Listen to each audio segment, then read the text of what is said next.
මේ තියෙන්නේ පහන් පත්තු කරන ස්ථානය. අපි තව බලමු දැන් මෙහෙම ගොඩක් තියෙනවා. මේ තියෙන්නේ ඉතින් අලංකාර ස්ථානයක්. තවත් අලංකාර ස්ථානයක් තියෙනවා. මේක තමයි මෙන්න චුටි හංසය ටිකකුත් තියෙනවා. අතන මල්ලු අවලා තියෙනවා. අපි යමු තව මොනවද තියෙන්නේ කියලා බෝධිය පැත්තට එහෙම ගිහින් මේ තියෙන්නේ බෝධිය.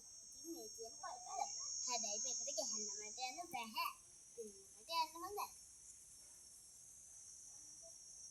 අපි යමු බෝධියේ ඇතුළත එහෙම බලන්න යන්න.